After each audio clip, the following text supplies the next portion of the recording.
उसके बाद ये घटनाक्रम होती है। ये देख लीजिए शादी समारोह की तस्वीर, जहां ये पूरा परिवार नजर आ रहा है। आप देखिए जरा, मासूम बच्चे हैं इस शादी समारोह में, इसी परिवार के मासूम बच्चे जिनकी मौत हुई है। पूरा 7 लोगों का ये पूरा परिवार जो है खत्म हो गया पूरी तरह से। ये शादी समारोह की तस्वीर है, कुछ ही घंटों पहले ये शादी समारोह में पूरा परिवार शामिल होता है। बागेश्वर धाम के जो महंत हैं धीरेन्द्र के शास्त्री, उनकी कथा में जाता है और उसके बाद रात में घटना हो जाती है। पंचकुला में जो मामला हुआ है, 7 लोगों ने जहर खाकर सुसाइड कर लिया है। उनके कुछ परिजन इस वक्त हमारे साथ हैं, जिनकी बीते दिनों उनसे मुलाकात भी हुई थी। क्या कुछ उनके घर में परेशानी थी और लास्ट मुलाकात क्या हुई थी, वो उनसे जान लेते हैं। आपके क्या लगते थे जो प्रवीण जी? मेरे चाचा जी थे वो। आखिरी मुलाकात आपकी उनसे कब हुई थी, क्या उनसे बात हुई? मैम मेरी वैसे तो 2 से 3 दिन में रेगुलर बात हो जाती थी, बट जो मिले थे हम वो मिले थे 30 तारीख को, 30 अप्रैल को। क्या बात हुई थी उस दौरान, क्या कुछ परेशान लग रहे थे? नहीं, उन्होंने ऐसी कभी भी कोई बात नहीं की। शादी में आए थे, एंजॉय किया, ठीक है। मेरे सगे चाचा के लड़के की शादी थी 30 अप्रैल को, तो वो आए, मिले जुले। उससे पहले वो 12 दिन पहले मेरे दादाजी एक्सपायर हुए थे चंडीगढ़ में ही, जीरकपुर में। वो 18 तारीख को वहाँ भी मिले थे मुझसे, और दादाजी भी मिले थे। तो उन्होंने कभी भी ऐसी कोई डिस्कशन की ही नहीं कि मैं परेशान हूँ, ये हूँ, वो हूँ। काफी सारे आपके फैमिली के लोग बता रहे हैं कि वो बहुत टाइम तक फैमिली के टच पे नहीं थे, गैप था। वो क्या था, क्यों हुआ, कब लॉसेस हुए उनको? 2007-8 की बात है। उनका वो बिजनेसमैन थे, उनका फार्नेस लगा हुआ था। वो लोहा मेल्ट करके टी आयरन एंगल बनाते थे, तो उनके पास अच्छा खासा फ्लैट भी था, सब कुछ था। नियर अबाउट उनको 6 से 7 करोड़ का लॉसेस हुआ। वो सारा बैंक का था। 1 करोड़ जो था वो पर्सनल लोगों से था, बट बैंक ने अपनी पोजीशन ले ली, गाड़ी ले ली, सब कुछ सीज कर अब उन्होंने अपना टेक ओवर कर लिया था फंड्स का। कौन सी प्रॉपर्टी सीज की जो यहाँ? पंचकुला में 2007 में उनके पास थी, और जब ये यहाँ से रेनोवे हुए 7-8 साल बाद ये दिल्ली आते हैं हमारे घर पे रैंडमली।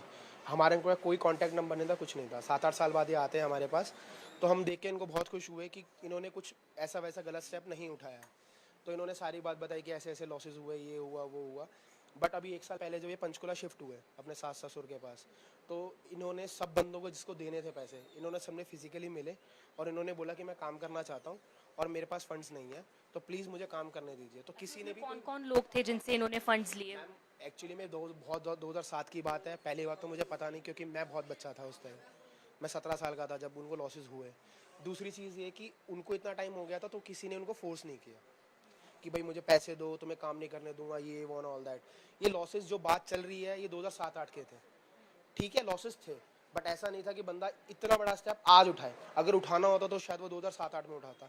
जब वो आपके घर रैंडमली आ गए थे 13-14 में, तब आप लोगों ने पूछा नहीं कि वो 5 साल कहाँ थे, कहाँ सारी गए? बातें उन्होंने बताई। बीच में वो कलकत्ता गए थे, देहरादून गए, चंडीगढ़ गए, जगह जगह उन्होंने शिफ्ट की। बट लास्ट वो फिर जाकर काम करने की कोशिश? जी, लास्ट उन्होंने फिर देहरादून शिफ्ट हुए 5 से 6 साल। 6 साल उन्होंने कैब चलाई अपनी प्राइवेट नंबर कैब से, और लोकल वहाँ का जो न्यूज़पेपर है उसमें ऐड भी डलवाते थे 3,000 रुपये पर मंथ की, जिसके अंदर आपको मतलब गाड़ी अगर ड्राइवर चाहिए विद कार चाहिए तो आपको कॉल्स आती थी। तो उन्होंने बेसिकली काम किया क्योंकि फंड्स ही चाहिए थे काम करने के लिए। तो उनको, आपने बताया कि उनके पिताजी को बीमारी थी, ब्रेन की बीमारी थी, वो भी लास्ट ईयर ही हुई थी। तो उसका जैसे उनके पास पैसे नहीं थे, तो किस तरह इलाज हुआ? क्या वो सबकी मदद? गवर्नमेंट इलाज होता है मैम, गवर्नमेंट से उनका इलाज चल रहा था। उनको दवाइयाँ दी जा रही थी और दवाइयाँ लेके वो नॉर्मल हो गए थे। बट वो ये था कि एजिड थे, 75 प्लस थे। अकेले बैठने से उनको जैसे किसी को अब्यूज़ वर्ड कह दिया, किसी को कुछ कह दिया, तो ये सब चीज़ें थी। और क्योंकि इतना बड़ा स्टेप उठाना, कहीं ना कहीं ऐसा लगता है कि बंदा मानसिक तौर पे क्या कमजोर थे या कैसे? मैं नहीं मान सकता। अगर कमज़ोर होते तो किसी ना किसी रिलेटिव से ज़रूर शेयर करते कि हाँ मुझे ये प्रॉब्लम है। उन्होंने आज तक शेयर नहीं की, क्योंकि 15 दिन पहले 17 दिन पहले जब घर पे आकर शादी में मिले हैं, तो बंदा अगर कुछ प्रॉब्लम होती है तो डिस्कस कर लेता। बिल्कुल ठीक लग रहे थे, मतलब इंजॉय कर रहे थे। उन्होंने लेडी संगीत में डांस किया, मेरे साथ खुद शादी में डांस किया, तो ऐसी कोई प्रॉब्लम लगी नहीं कि उनको कुछ प्रॉब्लम है। बहुत शुक्रिया बातचीत करने के लिए। तो ये उनके परिजन थे, उनके चचेरे इनके चाचा लगते हैं, भतीजे हैं उनके। तो उन्होंने बताया कि कुछ दिन पहले तक ही, लगभग 15-20 दिन पहले वो बिल्कुल ठीक थे, घर की एक शादी अटेंड की और इस वेडिंग के दौरान जो है उनका परिवार काफ़ी खुश नज़र आ रहा था, लेडी संगीत में नाचा गाया और बताया भी जा रहा है कि कमज़ोर दिल के व्यक्ति नहीं थे, काफ़ी स्ट्रॉन्ग थे शुरुआत से और इसीलिए परिवार जो है वो सुसाइड नोट देखना चाहता है। पुलिस के अधिकारियों से आग्रह कर रहा है बार बार कि सुसाइड नोट दिखाया जाए ताकि उन्हें पता चले कि आखिर उनकी मौत के पीछे की या पूरे परिवार की सुसाइड के पीछे की असल वजह जो थी वो क्या रही। कैमरा पर्सन जतिन के साथ साक्षी शर्मा, इंडिया न्यूज़। और आइए आपको सुनाते हैं इस पूरी घटनाक्रम को लेकर के प्रवीण के परिजनों का क्या कहना है। जी मेरे को तो पहले से क्या कुछ नहीं पता जी मेरे को।